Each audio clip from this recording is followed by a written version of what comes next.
Good morning दोस्तों, मेरा नाम रवि शर्मा है। वेस्टीज हेल्थ एक्सपर्ट ग्रुप में काम करता हूं। आज हम एक ऐसे सीरियस टॉपिक के बारे में बात करेंगे जिसका नाम है लकवा यानी कि पैरालिसिस। आज हम आपको एक सबसे पहले एक स्टोरी के रूप में समझाएंगे, फिर उसके बाद कॉजेज, सिम्टम्स और ट्रीटमेंट के बारे में। Thank you. आप वीडियो को शुरू से अंत तक पूरा सुनें और चैनल को सब्सक्राइब ज़रूर करें।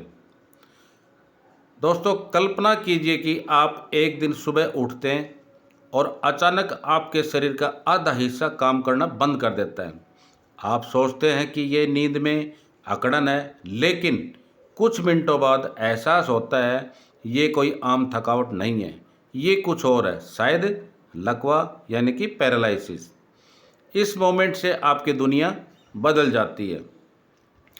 आप बिस्तर पर हैं, आप आंख खोलते हैं और महसूस करते हैं कि शरीर का दायां या बायां हिस्सा बिल्कुल भी नहीं हिल रहा है। आपके मन में सोचिए, क्या यह सपना है, कोई बुरा मजाक, या मैं बस थका हुआ हूँ। आपकी सांसें तेज़ हो रही हैं, दिल की धड़कन बढ़ गई है। आप बोलने की कोशिश करते हैं, शब्द लड़खड़ा जाते हैं। इस समय आप क्या महसूस कर रहे हैं? डर, गुस्सा या भ्रम की स्थिति? आप खुद से पूछिए, मगर ये कभी ठीक नहीं हुआ तो मैं क्या करूँगा? आप किसी तरह हेल्प मांगते हैं, परिवार, दोस्त, एम्बुलेंस, अस्पताल की मशीनों की आवाज़ें, डॉक्टर की चिंतित नज़रें, नर्स की दौड़ती चप्पलें, MRI, CT scan, test, IV drip आप देख रहे हैं, लेकिन बिना काबू के। डॉक्टर कहते हैं यह लकवा यानी कि पैरालिसिस है, स्ट्रोक हो सकता है। हमें देखना होगा कि कितना असर हुआ है। आपका मन क्या सोच रहा है? क्या मैं दोबारा चल पाऊंगा? क्या बोल पाऊंगा? आपके माता पिता, जीवन साथी या बच्चे आपको देख रहे हैं। कुछ की आंखों में आंसू है, कुछ हिम्मत बंधाते हैं। कोई आपका हाथ पकड़कर कहता है तू ठीक हो जाएगा, मैं हूं ना। लेकिन कहीं दूर एक डर भी दिखता है, अब क्या होगा? आप क्या महसूस करते हैं जब आपकी हालत पर दूसरे प्रतिक्रिया देते हैं? क्या आप उनकी आंखों में सहानुभूति, दया या थकावट देखते हैं? फिजियोथेरेपी शुरू होती है। हर दिन एक जंग है। पैर उठाने की कोशिश, हाथ को थोड़ा हिलाना, शब्दों को दोबारा बोलना सीखना, ये सब अब मिशन बन गया है। कोई एक दिन अचानक आपकी एक उंगली हिलती है, पूरी टीम खुश होती है, लेकिन आप जानते हैं सफ़र बहुत लंबा है। आप में अब एक नई जिद है, मैं हार नहीं मानूंगा। क्या ये जिद हमेशा थी या अब पैदा हुई है? शरीर का एक हिस्सा जवाब नहीं दे रहा, लेकिन असली लड़ाई आपके दिमाग में है। कभी लगता है मैं बोझ बन गया हूँ, कभी सोचते हैं मैं फिर से खड़ा होऊंगा। आप अपने पुराने जीवन को याद करते हैं, भागते दौड़ते दिन, तेज हंसी आसान काम है। अब हर चीज़ कठिन है, लेकिन हर छोटी जीत बड़ी लगती है। क्या आप अभी भी वही इंसान हैं या यह अनुभव आपको बदल रहा है? कैसे? अब आपको समझ आने लगा है कि जिंदगी का मतलब क्या है। आप दूसरों के दुख को बेहतर समझने लगे हैं। आप में सहनशीलता, करुणा और स्थिरता आई है। शायद आप समाज में लकवे से यानी कि पैरालिसिस से जूझ रहे लोगों के लिए कुछ करना चाहते हैं। आप फिर से चलना चाहते हैं, लेकिन सिर्फ अपने लिए नहीं, दूसरों को हिम्मत देने के लिए। इस अनुभव ने आपको क्या सिखाया और अब आपकी नई पहचान क्या है? दोस्तों, पूर्ण लकवा यानी कि पैरालिसिस वह कंडीशन होती है जब व्यक्ति का पूरा शरीर या शरीर का बड़ा हिस्सा एक साथ काम करना बंद कर देता है। इसमें इंसान चल फिर नहीं सकता, बोल नहीं सकता या कभी कभी सांस लेना भी कठिन हो जाता है। यह एक गंभीर न्यूरोलॉजिकल कंडीशन है और तुरंत इलाज की आवश्यकता होती है। दोस्तों, अब हम बात करते हैं कि लकवा कितने प्रकार का होता है। स्थानीय लकवा, लोकलाइज्ड पैरालिसिस, शरीर के किसी एक हिस्से में जैसे हाथ या पैर में होता है। पार्शियल पैरालिसिस यानी कि आंशिक लकवा, अंग में कुछ गतिविधि बनी रहती है लेकिन पूरा नियंत्रण नहीं होता है। कंप्लीट पैरालिसिस, प्रभावित अंग या पूरे शरीर में कोई हरकत नहीं होती। टेम्परेरी पैरालिसिस, कुछ समय के लिए होता है जैसे नींद में हाथ दबना।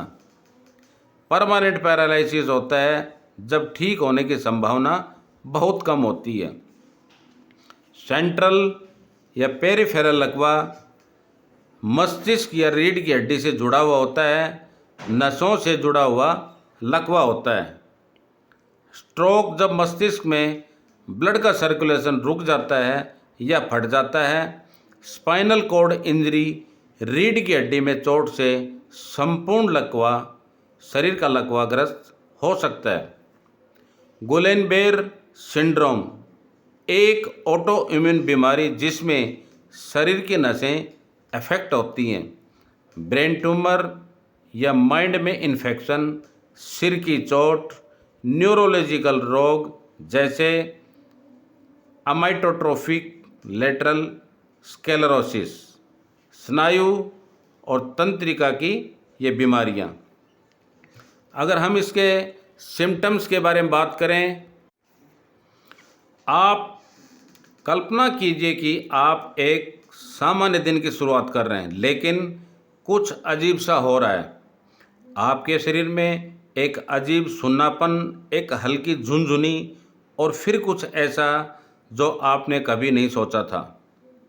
अगर सिम्टम्स की बात करें तो हल्की झुनझुनी यानी कि टिंगलिंग सेंसेशन। क्या आपने कभी ऐसा महसूस किया है कि जैसे हाथ या पैर सो गया हो, लेकिन यह वैसा नहीं है, यह ज़्यादा गहरा है, यह धीरे धीरे पूरे अंग में फैल रहा है। क्या आपने इसे अनदेखा करेंगे या घबराएंगे? मेरे हाथ में एक अजीब सी झुंझुनी हो रही है, जैसे नसों में कुछ धीमा हो रहा हो। क्या यह थकावट या कुछ और है? आप पानी का गिलास उठाते हैं लेकिन हाथ से छूट जाता है। उठाना चाहते हैं लेकिन पैरों में ताकत नहीं है। लगता है जैसे शरीर ने जवाब देना शुरू कर दिया हो। मैंने अपने हाथ को उठाने की कोशिश की लेकिन जैसे वो मेरा था ही नहीं। कमज़ोरी नहीं थी, खालीपन था, जैसे को तार कट गया हो। आप कुछ बोलना चाहते हैं लेकिन जुबान साथ नहीं दे रही है। अब वर्डिंग का उच्चारण बिगड़ जाता है। सामने वाला घबरा जाता है, नहीं नहीं नहीं, तुम ठीक हो। मैंने पानी कहना चाहा लेकिन जो निकला वो अजीब सा कुछ था। मुझे खुद अपनी आवाज़ अजनबी लगी। क्या मैं बोल पाऊँगा? अचानक बायां हाथ, फिर बायां पैर, अब कोई भावना नहीं है। आप हाथ में चुभन करते हैं लेकिन कुछ महसूस नहीं होता, जैसे शरीर का वो हिस्सा अब आपका नहीं रहा। मैंने अपने पैर को छूने की कोशिश की है लेकिन महसूस ही नहीं हुआ कि वो है या भी नहीं, जैसे वो बस कोई परछाई हो। आपके सोचने की गति धीमी हो रही है। समय, जगह, लोग सब गड़बड़ लग रहा है। एक अजीब थकावट है जो माइंड को सुस्त बना रही है। मैं कहाँ हूँ? ये लोग कौन हैं? मुझे कुछ धुंधलापन लग रहा है। आईने में खुद को देखिए, चेहरा आधा ढलका हुआ है, एक आंख बंद नहीं हो रही, एक कोना नीचे लटक रहा है। मुस्कुराने की कोशिश नाकाम हो रही है। मैंने खुद को शीशे में देखा और डर गया। ये चेहरा मेरा नहीं लग रहा था। मेरी मुस्कान आधी खो गई थी। आपको सांस लेने में जोर पड़ रहा है, जैसे हवा हल्की हो गई है या आपकी छाती भारी हो गई है। हर सांस एक लड़ाई थी, जैसे मैं खुद से जंग लड़ रहा था हर पल, हर सांस में। अब आप हिल नहीं सकते, बोल नहीं सकते और शायद आप सुन भी नहीं पा रहे। बाहर सब शोर में है पर अंदर शांति भी है और तूफान भी।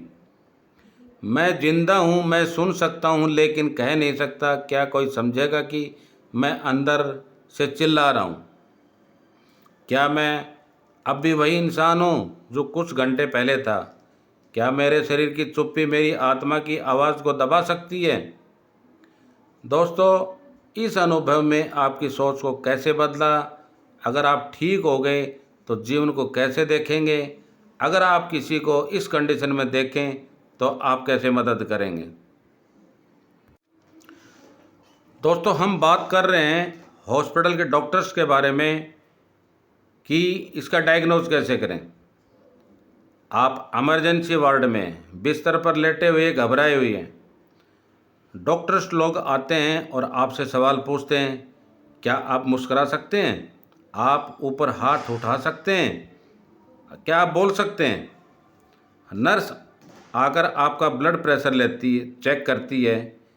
ईसीजी मशीन से तार जोड़ते हैं।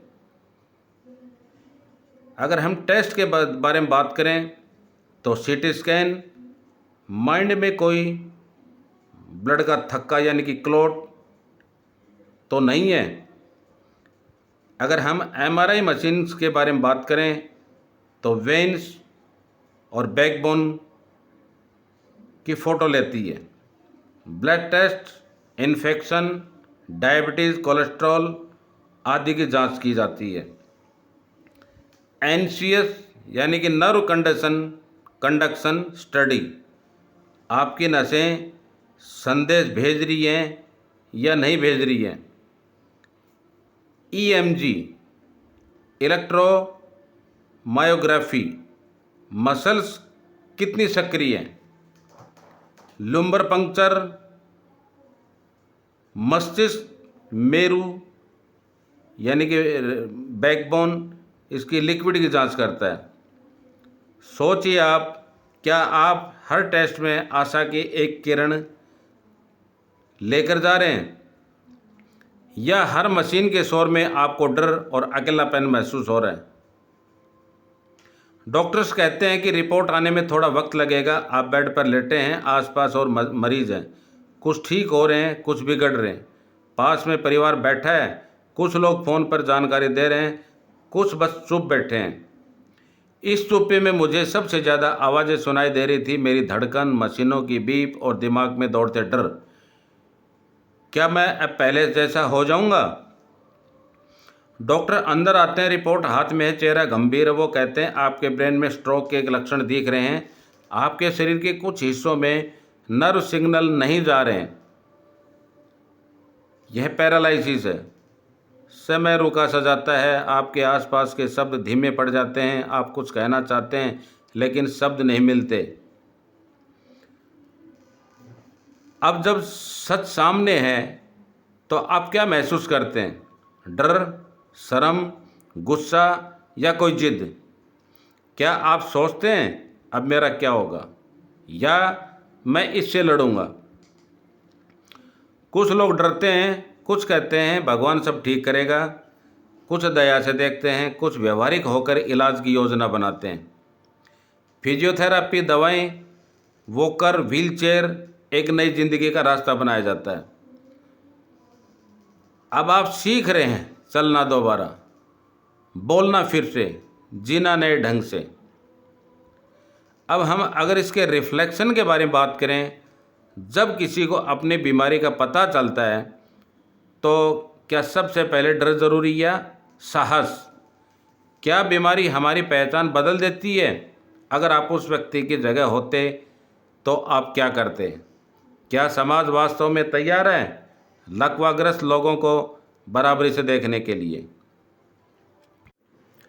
आप कल्पना कीजिए कि आपको लकवा हुआ है, इलाज शुरू हो चुका है, थेरेपी जारी है, परिवार साथ है, लेकिन धीरे धीरे आप महसूस करते हैं असली चुनौती अब शुरू ही है। बीमारी चली भी जाए तो इसके पीछे छूटे जख्म, कमजोरी और सामाजिक असर अभी बाकी है। यही है पैरालिसिस की कॉम्प्लिकेशंस। बेड सोर्स अब बिस्तर पे ही जेल हमारे बन जाएगी। आप घंटों, दिनों, हफ्तों तक लेटे रहते हैं। शरीर के कुछ हिस्से लगातार दबाव में रहते हैं। पीठ खुले, एड़ियाँ, त्वचा फटने लगती है, मांस खुलने लगता है, दर्द, इन्फेक्शन और बदबू आती है, दुर्गंध आती है। बिस्तर अब मेरा घर नहीं, मेरी कैद है। मेरा शरीर अब खुद से नाराज है। जब स्किन चुपचाप फटती है तब आत्मा भी कहीं टूटती है। शरीर की गति रुकी है, बलगम फेफड़ों में जमा होने लगता है, सांस लेना कठिन होता है। हर खांसी एक डर है, कहीं दम न घुट जाए। कभी कभी वेंटिलेटर की ज़रूरत भी पड़ती है। ब्लैडर और बाउल का कंट्रोल कमज़ोर पड़ जाता है। डायपर पहनना पड़ता है। शर्म, गंध और बार बार सफाई की ज़रूरत आत्मसम्मान पर चोट होती है। उपयोग न होने के कारण मसल्स सूखने लगती हैं। हाथ पैर पतले, निर्जीव हो जाते हैं, जैसे किसी और के हों। शरीर देखने में बदल जाता है और आत्म छवि भी बदल जाती है। हाथ पैर हिलते नहीं हैं, लेकिन उनमें खिंचाव और जलन होती है। रात को नींद नहीं आती। हर हरकत में डर की कहीं झटका न लग जाए। आप पहले जैसे नहीं रहे, न शरीर वही है, न आत्मा। बाहर की दुनिया दौड़ रही है और आप एक कोने में खामोश हैं। अकेलापन, उदासी, आत्मसंदेह, यहाँ तक कि आत्महत्या के विचार भी। इलाज, थेरेपी, दवाइयाँ, डिवाइसेस, घर में बदलाव सब खर्चीले हो जाते हैं। सब में खर्चा लगता है। नौकरी जा सकती है, इनकम रुक सकती है, परिवार पर बोझ बढ़ जाता है। दोस्त कम मिलने आते हैं। लोग सहानुभूति से देखते हैं या दया से, बराबरी से नहीं। आप किसी पार्टी, शादी या समारोह में नहीं जा पाते। जो एक बार हुआ है वो फिर भी हो सकता है। डर हर पल साथ रहता है। क्या फिर से होगा? मेडिसिन, खान पान और डेली रोजीज में थोड़ी सी चूक और सब कुछ फिर से शुरू हो सकता है। लकवा अपने साथ सिर्फ शारीरिक तकलीफ नहीं लाता, वो सम्मान, आत्मबल, रिश्ते और ज़िंदगी जीने के हौसले भी परीक्षा लेता है। जब शरीर साथ छोड़ दे तो मन को कैसे संभालें? क्या हमारी पहचान शरीर में है या हमारी आत्मा में? क्या वास्तव समाज में समावेशी है या सिर्फ सहानुभूति दिखाता है? जब हम दूसरों को इन कॉम्प्लिकेशन से गुजरते देखते हैं तो हमारी भूमिका क्या होनी चाहिए? एक डायरी या जर्नल एंट्री की तरह लिखें। पहले थोड़ा सा हिलना उम्मीद की किरण बन जाती है। एक दिन फिजियोथेरापिस्ट आपके पैर को उठाते हैं और आप उसमें हल्की हरकत महसूस करते हैं। यह महज एक सेकंड का मूवमेंट होता है, लेकिन आपके लिए यह एक पूरी नई दुनिया है। हर दिन थेरेपी होती है। पैरों को मोड़ना, खड़ा करना, धीरे धीरे चलाना सिखाना। कभी कभी आप रोते हैं, दर्द से, थकावट से या सिर्फ भावनाओं से। कभी कभी आप मुस्कुराते हैं जब आप खुद से थोड़ा उठ पाते हैं। पहले वर्डिंग धुंधले, टेढ़े मेढ़े, फिर अक्सर साफ होते हैं। आपकी आवाज़ पहचानने लायक बनती है। आप माँ या पानी कहने में सफलता पाते हैं और कोई रो पड़ता है। वॉकर स्टिक सहारे के बिना, फिर पहली बार बिना किसी मदद के एक कदम, फिर 2 कदम, फिर 5 कदम। रास्ता लंबा है लेकिन चलना आ गया है। कुछ दोस्त नहीं लौटे, कुछ रिश्ते बदल गए। आप अब दूसरों के लिए वही इंसान नहीं है, लेकिन आप खुद के सबसे सच्चे रूप में हैं। आप अब पहले जैसे नहीं हैं। आप अब ज़्यादा सहनशील, भावनात्मक और समझदार हैं। जब आप बोल सकते हैं, मैं लकवाग्रस्त नहीं हूँ, मैं पुनर्जीवित हूँ। रिकवरी एक रेखा नहीं, एक लहर है, कभी ऊपर कभी नीचे। लेकिन अगर साहस साथ है तो हर तूफान का किनारा होता है। जब आप खुद कुछ खो देते हैं तो आप खुद को कैसे फिर से खोजते हैं? क्या शारीरिक कमजोरी आत्मा को भी कमज़ोर कर देती है या उसे और मजबूत बनाती है? क्या समाज केवल बीमारी देखता है या जंग लड़ने वाला व्यक्ति भी? आपने इस यात्रा से सबसे बड़ा सबक क्या सीखा? कल्पना कीजिए कि आप या आपका कोई प्रियजन लकवे का शिकार हो गया है। अब डॉक्टरों ने कहा है कि इलाज लंबा है लेकिन संभव है। अब एक ऐसी यात्रा शुरू होती है जिसमें शरीर, दिमाग, भावना और समाज सभी को साथ लेकर चलना होता है। लकवा के पहले 3 से 6 घंटे गोल्ड पीरियड कहे जाते हैं। यदि ब्रेन स्ट्रोक हुआ है तो, क्लॉट हो तो थ्रोम्बोलिटिक मेडिसिन्स, ब्रेन ब्लीड हो तो सर्जरी या दबाव करने की दवाइयाँ दी जाती हैं। कल्पना कीजिए कि मैं स्ट्रेचर पर था, डॉक्टर बोले समय बहुत कम है, मेरी आंखें बंद हो रही थी पर दिल कह रहा था एक मौका और चाहिए। दोस्तों, अगर हम इसमें मेडिसिन ट्रीटमेंट के बारे में बात करें तो हम फूड सप्लीमेंट पे काम कर रहे हैं वेस्टिज कंपनी के। ये कोई मेडिसिन नहीं है, ये आयुर्वेदिक फूड सप्लीमेंट है। मेरा नाम रवि शर्मा है, मैं जयपुर राजस्थान से बिलोंग करता हूँ। आप मेरे से एक बार ज़रूर कांटेक्ट करें, मैं इसका ट्रीटमेंट आपको दूंगा। और इसमें क्या फ़ायदा होगा कि पैरालिसिस के अलावा अगर आपको और कोई भी बीमारी या और कोई भी प्रॉब्लम है, दूसरी, तीसरी, चौथी, पांचवी बीमारी, तो उसमें भी आपकी वो और भी बीमारियां ठीक होंगी। Thank you, wish you well. आप मेरा नंबर नोट कर सकते हैं 9314615050। दोबारा बोलता हूँ 9314615050। Mail ID rv.sh1968@gmail.com। Thank you, thank you.